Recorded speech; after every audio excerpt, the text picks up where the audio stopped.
ఉద్యోగులకు పెన్షన్స్కి స్వాగతం సుస్వాగతం. ఇటీవల పిఐటియు ఏర్పాటు చేసినటువంటి ఓ సభలో మరి వాళ్ళు కీలకంగా చర్చించినటువంటి అంశాలు చూసినట్లయితే దాదాపుగా కొన్ని ఏకగ్రీవ తీర్మానాలు అయితే చేయడం జరిగింది. 2003 డిఎస్సి వాళ్ళకు పాత పెన్షన్ ఒకటి, పిఆర్సి 2023 జూలై 1 నుండి అమలులోకి రావాల్సినటువంటి మరి 25 నెలలు గడిచిపోయింది. అయినా కానీ ప్రభుత్వం ఇంతవరకు ఎటువంటి స్పందన లేదు. కాబట్టి వెంటనే పిఆర్సీ ప్రకటించాలని చెప్పేసి కూడా చెప్పడం జరిగింది. 317 జీవో బాధితులకు ఇంకా న్యాయం జరగని వారు ఉంటే ఖచ్చితంగా వారందరికీ న్యాయం చేయాలని చెప్పేసి చెప్పడం జరిగింది. అలాగే గతంలో మాదిరిగా నెల నెల పదోన్నతులు కల్పించే పద్ధతిని పునరుద్ధరించాలన్నారు. ఇంకా ప్రధానంగా చూసుకున్నట్లయితే ఇక్కడ డిప్యూటీ ఈఓ పోస్టులు, డైట్ లెక్చరర్ పోస్టులు కూడా వెంటనే మరి అవి కూడా క్లియర్ చేయాలని చెప్పేసి అనడం జరిగింది.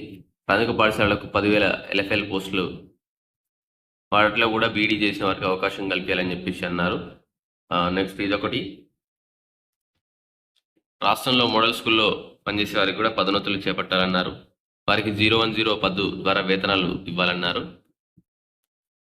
ఇంకా ప్రధానంగా చూసుకున్నట్లయితే సర్వశిక్ష అభియాన్లో పనిచేసేటువంటి వారందరికీ మరి టెట్ పాస్ అయ్యి మెరిట్ ఉన్నట్లయితే వారికి కూడా మరి విద్యాశాఖలో విలీనం చేయాలని చెప్పేసి చెప్పడం జరిగింది.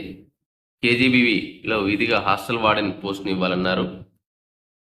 డిఎస్సి 2008 కాంట్రాక్ట్ ఎగ్జిక్యూటివ్గా నియమించిన ఉద్యోగులను ప్రభుత్వ ఉపాధ్యాయులుగా కల్పిస్తూ అన్ని సౌకర్యాలు కూడా వారికి కూడా కల్పించాలని చెప్పేసి కూడా కోరడం జరిగింది.